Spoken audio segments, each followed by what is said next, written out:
Hello বন্ধুরা, good morning back to my channel.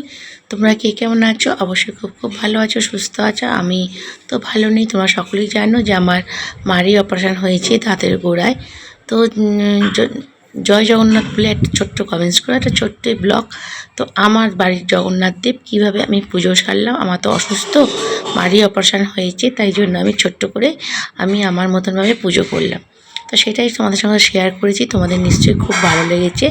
আর দেখো জগন্নাথ দেবের মুখটা কত সুন্দর। আর আমার হাজব্যান্ডের ওখানটায় রেখেই পুজো করলাম, কেন ওপরে যেতে পারিনি, কেন আমি যেন সব লিকুইড খাচ্ছি, তোমাদেরকে শর্ট ভিডিও দেখিয়েছিলাম। তো আর বেশি বক বক করবো না। আর দেখো এই হচ্ছে আমার গোবিন্দরা জল ফল দিয়ে ঠাকুরকে খেতে দিয়ে দিয়েছি, আর এখানে দিয়ে দিয়েছি জগন্নাথ দেবদের।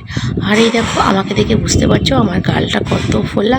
দেখো আমার বাঁ দিকের গালটা, সরি বন্ধুরা, ডান দিকের গালটা কত ফোলা, অনেক ফোলা। মাড়িটা অপারেশন হয়েছে আজকে 8 দিন হয়ে গেল, সব লিকুইড খাচ্ছে, তো ভীষণ কষ্ট। তো বন্ধুরা আবার দেখা হবে নেক্সট ভিডিও, ততক্ষণ টাটা, বাই বাই।